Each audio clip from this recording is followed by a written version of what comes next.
অরুণাচল প্রদেশের তাওয়াং থেকে সবাইকে স্বাগত। বিগত দুদিন আমরা তাওয়াংয়ের বিভিন্ন জায়গা এক্সপ্লোর করেছি এবং তা আপনাদের সাথেও শেয়ার করেছি। তাওয়াংয়ের এর আগের দুই পর্বে একদিকে যেমন তাওয়াং শহর ঘুরে দেখেছি আমরা, তেমনি তাওয়াং থেকে ভারত চীন সীমান্তের বুমলা পাস, সাঙ্গেতসার লেক এই সমস্ত জায়গাও আমরা এক্সপ্লোর করেছি। আর আজ আমরা তাওয়াংকে বিদায় জানিয়ে রওনা দেব আমাদের এবারের অরুণাচল প্রদেশ ভ্রমণের লাস্ট ডেস্টিনেশন বমডিলার উদ্দেশ্যে। পথে দেখে নেব বিশাল আকার নুরানাং জলপ্রপাত এবং অরুণাচলের বিখ্যাত গিরিপথ সেলা পাস এবং তার সাথে সেলা লেকও দেখব আমরা। অরুণাচল ভ্রমণের প্রত্যেকটি ভিডিও ধারাবাহিকভাবে দেখার অনুরোধ জানিয়ে শুরু করছি অরুণাচল ভ্রমণের এই সপ্তম পর্বটি। We love Arunachal!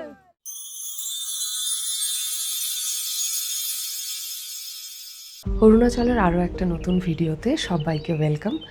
গত দুদিন আমরা তাওয়াংয়ে ছিলাম এবং খুব ভালোভাবে তাওয়াং এক্সপ্লোর করেছি। স্পেশালি কালকে যে জার্নিটা ছিল, মানে মাধুরী লেক, বুমলা পাস, অসাধারণ জার্নি, অসাধারণ কিছু ভিউ পেয়েছি আমরা। তো খুব এনজয় করেছি আমরা সবাই। তো তাওয়াং থেকে আজকে আমাদের জার্নি হবে বমডিলার উদ্দেশ্যে। আমাদের অরুণাচল ভ্রমণ প্রায় শেষের দিকে। তো এই তাওয়াংয়ে দুদিন থেকে আমাদের অসাধারণ লেগেছে। খুব সুন্দর শহরটা, একদম সাজানো গুছানো।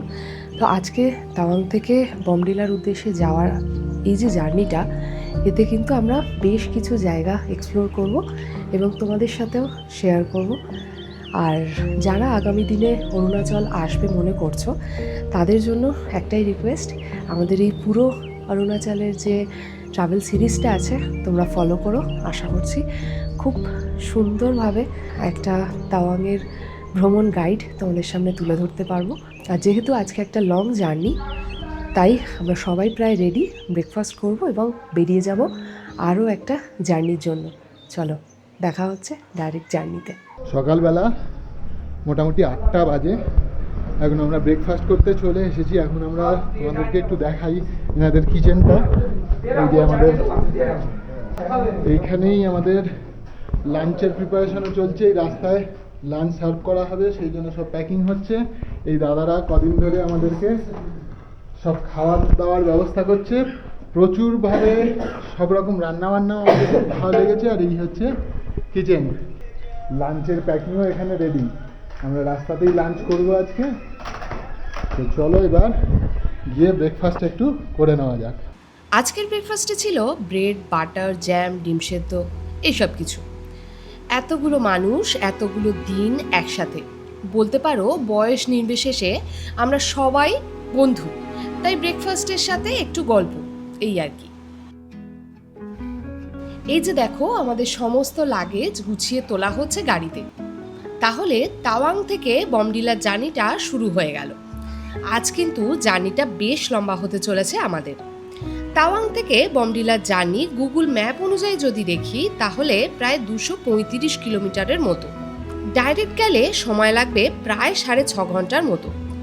কিন্তু আমরা কিছু সাইট সিন করবো, প্লাস রাস্তায় লাঞ্চের জন্য কিছুটা সময় লাগবে আমাদের। এছাড়াও মাঝে মাঝে টয়লেট ব্রেক, চা ব্রেক, এগুলো তো স্বাভাবিক। কাজেই সব মিলিয়ে আজও বমডিলা পৌঁছতে যে বেশ রাত হবে সেটা বুঝতেই পারছি। আমাদের আজকে ফার্স্ট স্টপ হবে তাওয়াংয়ের অন্যতম জনপ্রিয় ফলস জাং ওয়াটারফলস, বা যা নুরানাং ওয়াটারফলস নামেও জনপ্রিয়।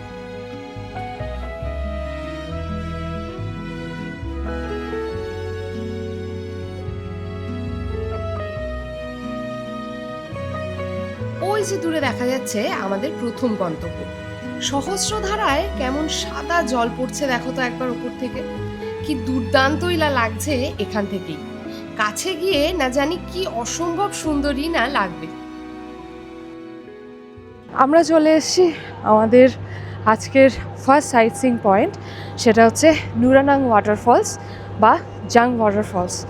তো এই হচ্ছে সামনে দেখতে পাচ্ছ, এই যে পুরো দেখা যাচ্ছে অনেকটা উঁচু থেকে পুরো সহস্র ধারা পড়ছে যদিও পিছনে আমাদের ট্রাভেলারগুলো দাঁড় করিয়ে দিল, আর এখান থেকে কিন্তু নিচ অবধি বেশ অনেকটাই তলা অবধি যেতে হবে আমাদেরকে, হেঁটে হেঁটেই যেতে হচ্ছে। এই যে সবাই আমরা হেঁটে হেঁটেই যাচ্ছি।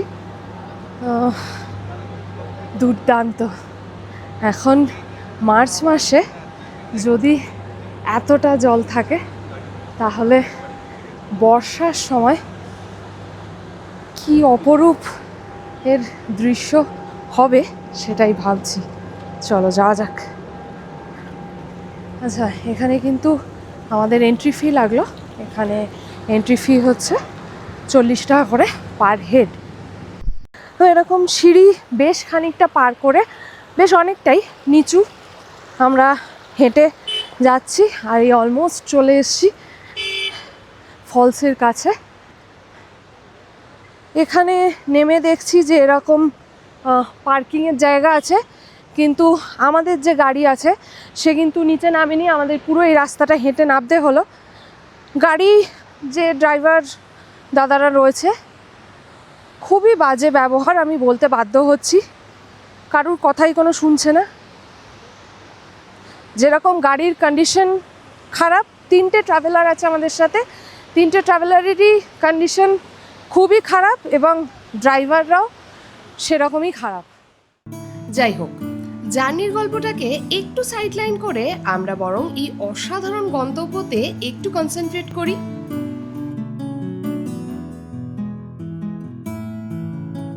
ওয়েলকাম টু নুরানাং ওয়াটারফলস বা জাং ওয়াটারফলস। অরুণাচল ঘুরতে এলে কিন্তু এই জায়গাটা কোনোভাবেই মিস করলে চলবে না। প্রায় 100 মিটার উঁচু থেকে সহস্র জলধারা পড়ছে এই ওয়াটারফলসে, আর অবশ্যই এর ঐতিহাসিক গুরুত্বও রয়েছে। তাওয়াং থেকে 40 কিলোমিটার দূরে এই সবুজ প্রকৃতির মাঝে অজস্র ধারায় প্রবাহিত এই জং জলপ্রপাতের উৎপত্তি নুরানাং নদী থেকে।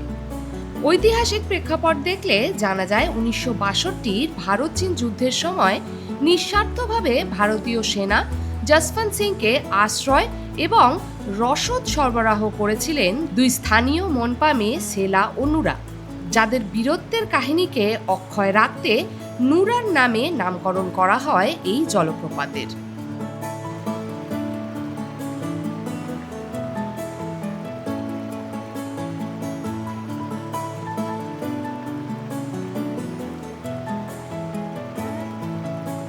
সূর্যের আলোর প্রতিফলনে এখানে কিন্তু রামধনুর ছটাও দেখা যায়, কিন্তু আমাদের দুর্ভাগ্য এখন কিন্তু সূর্যের আলো অতটা প্রতিফলিত হচ্ছে না, হলে কিন্তু এখানে খুব সুন্দর রামধনু দেখা যায়। কালকে আমরা যে বুমলা পাসের ট্রিপটা করেছিলাম সেখানে কিন্তু আমরা দেখেছিলাম মাধুরী লেক, যেটার অ্যাকচুয়াল নাম হচ্ছে সঙ্গেতসার লেক। মাধুরী লেক নাম হওয়ার কারণও ছিল যেটা, অর্থাৎ এখানে হয়েছিল শাহরুখ আর মাধুরী দীক্ষিতের কৈলাস সিনেমার শুটিং। আর এই যে পিছনে ওয়াটারফলসটা দেখতে পাচ্ছ, এখানে কিন্তু ওই একই সিনেমার তানহাই তানহাই যে গানটা হয়েছিল সেই গানের শুটিং হয়েছিল। অপূর্ব এই দৃশ্য, অপূর্ব।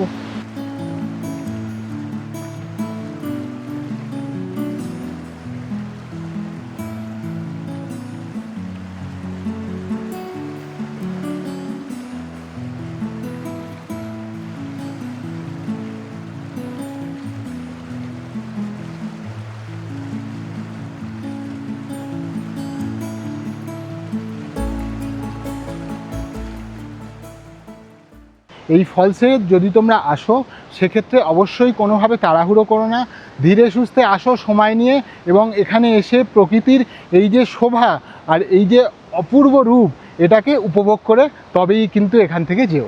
তো 12:30 বাজে, আমরা নুরানাং ওয়াটারফলস থেকে এবার যাচ্ছি সেলা পাস, সেলা লেকের দিকে।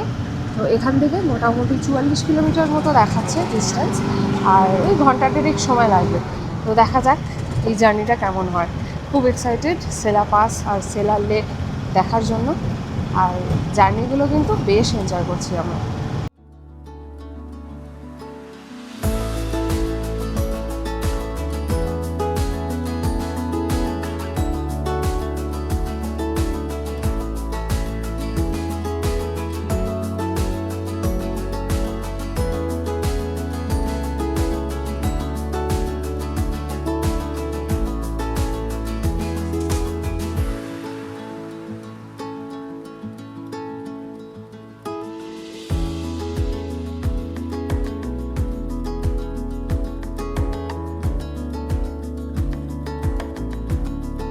ঘড়িতে সময় বলছে প্রায় 11টা। চারিপাশের প্রকৃতি আর আবহাওয়া কেমন চেঞ্জ হয়ে গেছে দেখছো। একটু আগেই আমাদের যাত্রাপথের সঙ্গী ছিল সবুজ প্রকৃতি, আর এখন চারিপাশের রংটা বদলে হয়ে গিয়েছে বাদামি। আমরা সেলাপাসের যে খুব কাছাকাছি চলে এসেছি, এই পরিবেশটা তারই জানান দিচ্ছে।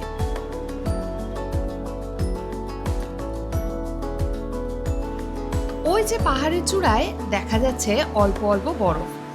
কাল বুমলা পাস আর মাধুরী লেকের সম্পূর্ণ জার্নিতে যে পরিমাণ বরফ আমরা দেখেছি, তারপর আজকের এই ডেস্টিনেশনটা নিয়ে আমরা সবাই কিন্তু খুব এক্সাইটেড ছিলাম, কারণ আজকেও আমরা জানতাম একটু একটু বরফ তো পাবই।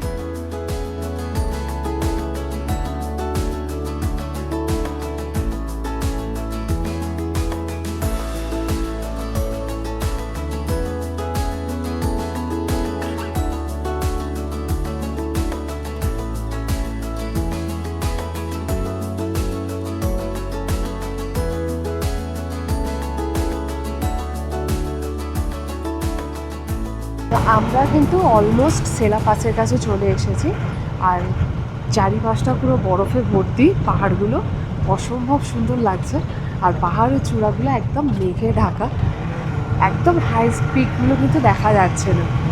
অদ্ভুত সুন্দর একটা ওয়েদার হয়ে রয়েছে, আর বাইরে বিশাল ঠান্ডা হাওয়া দিচ্ছে। মাঝে মাঝে মেঘলা তো হয়ে রয়েছে, কিন্তু মাঝে মাঝে একটু নীল আকাশও দেখা যাচ্ছে, আর হালকা রোদও আছে। তো ওয়েদারটা কিন্তু খুব সুন্দর, মানে জার্নি করার জন্য একদম আদর্শ। আরেকটা কথা, সেটা হচ্ছে এই যে মানে জার্নিগুলো আমরা করছি, প্রত্যেকটা জার্নিতেই কিন্তু প্রচুর হেয়ারপিন বেন্ডস আছে। কাজেই যারা আসবেন একটু মানে দেখে শুনে ধীরে সুস্থে আসবেন। হ্যাঁ, আর অবশ্যই নিজেদের কাছে কিন্তু মেডিসিন ক্যারি করবেন। হাই অল্টিটিউড সিকনেসের জন্য যে মেডিসিন হয়, সেই মেডিসিন হোক, বা ভমিটিং, বা কারোর যদি মাইগ্রেন থাকে, সেই সমস্ত মেডিসিনগুলো কিন্তু ক্যারি করতে একদম ভুলবে না। এই যে দেখা যাচ্ছে সেলা পাস আর মাত্র 7 কিলোমিটার, আর সেলা টানেল এখান থেকে আর মাত্র 1 কিলোমিটার। আমরা দিরাং থেকে তাওয়াং আসার দিনকে সেলা টানেল দিয়ে জার্নি করেছিলাম। সে যা দৃশ্য ছিল আমি তা ভাষায় প্রকাশ করতে পারবো না। তোমরা আমাদের অরুণাচল প্লেলিস্ট থেকে সেই ভিডিও দেখে নিতে পারো। আশা করছি খুব একটা খারাপ লাগবে না।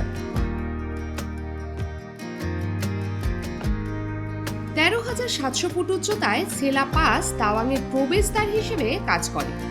1962 ভারত চীন সংঘাতের এক দুঃসাহসিক রোমাঞ্চকর কাহিনীর সাক্ষী এই সেলা পাস, দ্য ব্যাটেল অফ নুরানা।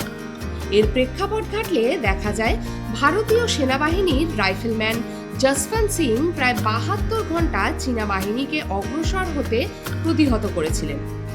চীনা সৈন্যবাহিনীর সামনে বিভ্রম তৈরি করে তিনি একাই বাংকারগুলির মধ্যে দৌড়ে চারিদিক থেকে গুলি চালিয়ে যান।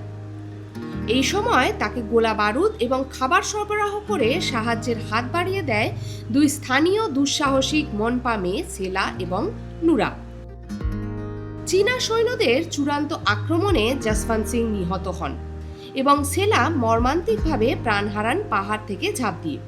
সেলার এই আত্মত্যাগকে সম্মান জানিয়ে তার স্মৃতিতেই এই গিরিপথের নাম সেলা পাস, এবং নিকটবর্তী গ্লেশিয়ার লেক প্যারাডাইস লেককে নামকরণ করা হয় সেলা লেক হিসেবে।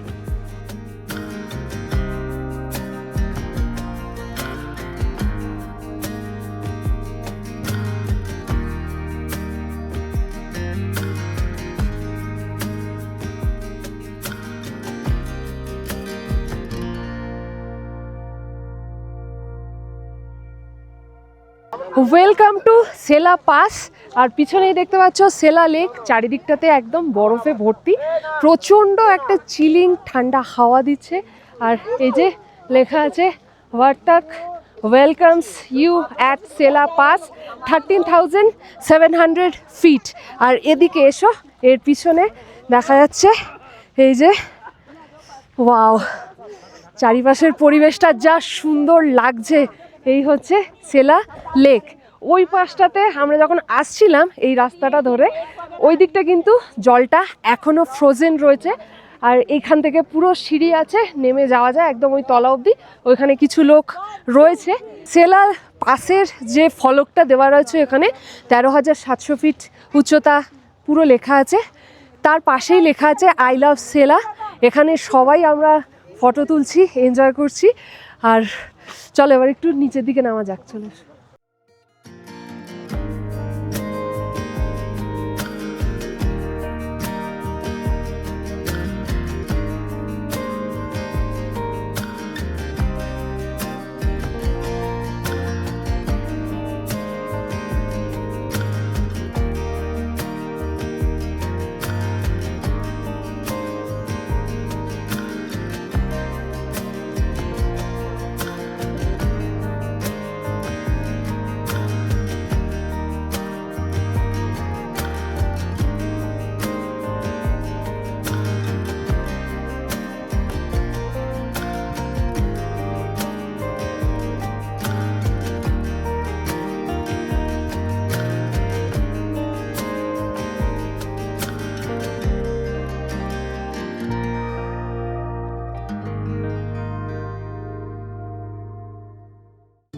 চলো তাহলে তাওয়াংয়ের অ্যাডভেঞ্চার এবারের মতো এখানেই শেষ।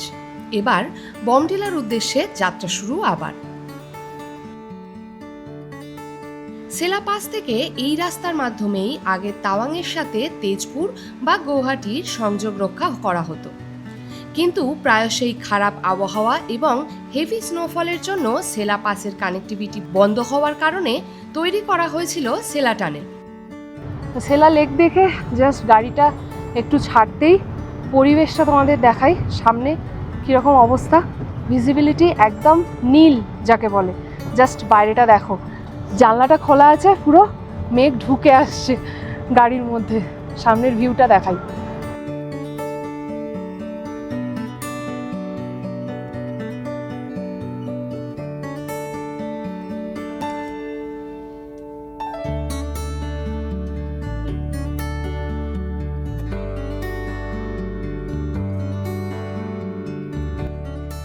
সেলা পাস থেকে ফেরার সময় আবারও আমাদের গাড়ির ড্রাইভারের সাথে একটু হিটেড আর্গুমেন্টে জড়িয়ে পড়লাম আমরা। কারণ ওই যে আবারও তাদের বিহেভিয়ার। প্রথমত জাং ওয়াটারফলসে যাওয়ার সময় নিচে পার্কিং থাকা সত্ত্বেও রাস্তার উপর গাড়ি রেখে গাড়ি আর নিচে যাবে না বলে অযথা এতগুলো মানুষকে হ্যারাস করা। তারপর সেলা লেকের কাছে লেকের যে জায়গাটা ফ্রোজেন ছিল সেখানে আমাদের গাড়ির অনেকেই নামার কথা বলেছিল, সেখানেও তার আপত্তি। ফলে লেকের ফ্রোজেন পার্টটা আর দেখা হলো না আমাদের। আর অরুণাচলের এই পাহাড়ি কঠিন রাস্তা, তার সাথে এই কঠিন ওয়েদার, ফলে গাড়ির কন্ডিশন যদি ভালো না হয় তাহলে রোজ পাহাড়ি রাস্তায় এতটা ডিস্টেন্স কভার করা কিন্তু বেশ টাফ। বারংবার গাড়ি খারাপ হয়ে যাওয়া, গাড়ি থেকে তেলের গন্ধে প্রায় মাথা খারাপ অবস্থা, এই সব কিছু নিয়ে এতদিনের একটা ট্যুর করা খুবই চাপের। আর এই সমস্ত কারণেই মন মেজাজটা একটু খারাপ ছিল, বলতে পারো একটু ঘেঁটেই ছিলাম।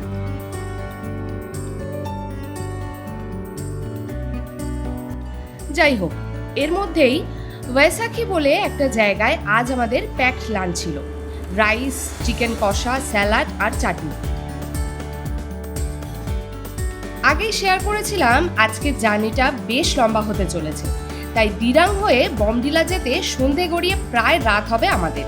তাই দিরাং মার্কেটে সন্ধ্যের একটা স্ন্যাক্স ব্রেক নিয়েছিলাম আমরা।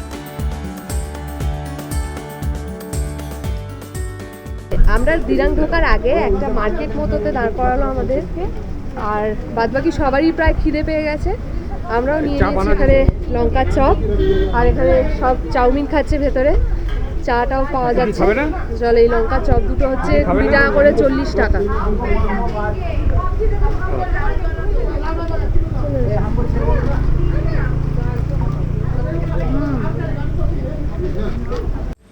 এরপর রাতের অন্ধকারে জার্নি, আর তার সাথে আবার বৃষ্টি আর মেঘাচ্ছন্নতা। যাই হোক, অবশেষে পৌঁছলাম বমডিলা। ঘড়ির কাঁটা বলছে তখন প্রায় 9টা। তো ফাইনালি 8:30 বাজে আমরা চলে এসেছি আমাদের বমডিলার যে হোটেল, আজকে হোটেল জামিয়াং। তো এই হচ্ছে রিসেপশন এরিয়া, আর আমাদের রুমগুলো সেকেন্ড ফ্লোরে পড়েছে 100, 12 নম্বর রুম। চলো গিয়ে আমাদের রুমটা দেখাই। এরকম একটা করিডোর আছে, তার দুপাশে কিন্তু এরকম রুমগুলো আছে, এই পাশে আর এই পাশে। আমাদের হচ্ছে 112 নম্বর রুমটা আগে দেখাই। এইটা হচ্ছে আমাদের আজকে বমডিলার হোটেলের রুম। মোটামুটি খুব একটা পরিষ্কার নয়, যাই হোক ঠিক আছে, একটা দিনের মানে একটা রাতের ব্যাপার। এখানে একটা টেবিল আছে, ওখানে একটা সাইড টেবিল আছে, এখানে একটা বেড রয়েছে, বেডের উল্টো দিকেই রয়েছে এরকম টিভি, এখানে টাওয়েল দেওয়া রয়েছে, এখানে একটা টেবিল রয়েছে, চেয়ার রয়েছে, ইলেকট্রিক কেটল, চা কফি কিট, 2টো করে জলের বোতল। আর এই হচ্ছে অ্যাটাচ বাথরুম, গিজার রয়েছে, ওয়েস্টার্ন টয়লেট, শাওয়ার এরিয়া, এখানে একটা রয়েছে মিরর, আর রয়েছে এটা বেসিন। আর এইখানে লাকিলি আমরা আজকে একটা ভিউ রুম পেয়েছি। এই যে চলো ব্যালকনিটা দেখাই। এইটা হচ্ছে ব্যালকনি, এখানেও 2টো বসার এরকম সিট রয়েছে, অ্যারেঞ্জমেন্ট করা আছে। ব্যালকনি থেকে বাইরে কিন্তু সামনের পাহাড়ের ভিউটা রাত্রেবেলা বেশ ভালো লাগছে, আর সকালবেলা হলে আরও ভালোভাবে ক্লিয়ারলি তোমাদের দেখাতে পারবো যে এখানকার ভিউটা কীরকম। তারপর একে একে স্ন্যাক্স, ডিনার, আর এইভাবে শেষ হলো আজকের দিনটা। বমডিলা থেকে পরের দিনের সকালটা ছিল বেশ সুন্দর। ব্যালকনি থেকে পাহাড়ের সুন্দর একটা ভিউ, আর তার সাথে কত নাম না জানা পাখির ডাক। আর কি চাই। আজ আরেকটা জার্নি শুরু হবে আমাদের, কিন্তু তার আগে ব্রেকফাস্ট করে সবাই মিলে বেরোবো বমডিলা মনেস্ট্রিটা দেখতে।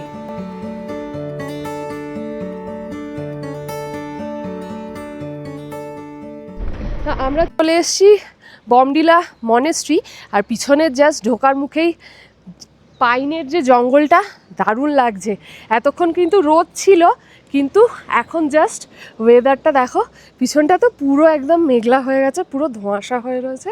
আর এই হচ্ছে সামনে মনেস্ট্রিটা কিন্তু খুব সুন্দর। চলো ভেতর থেকে একটু গিয়ে দেখা যাক।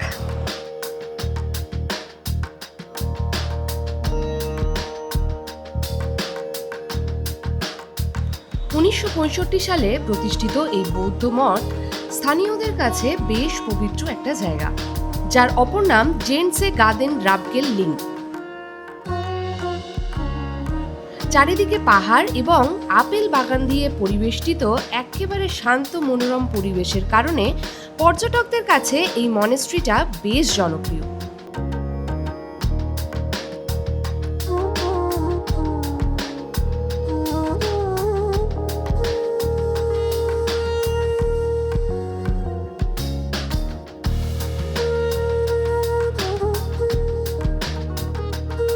মনেস্ট্রির মূল মন্দিরে রয়েছে সোনালী রঙের বৌদ্ধ মূর্তি। মূল মন্দিরে প্রবেশ করে দেখলাম স্থানীয় কোনো রিচুয়ালস হচ্ছে ওনাদের।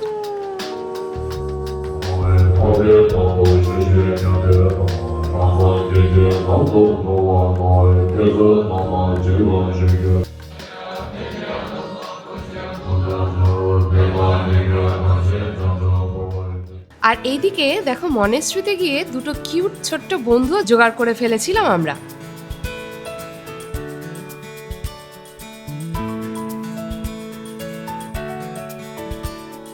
যাই হোক, এই ছিল তাওয়াং থেকে বমডিলার গল্প।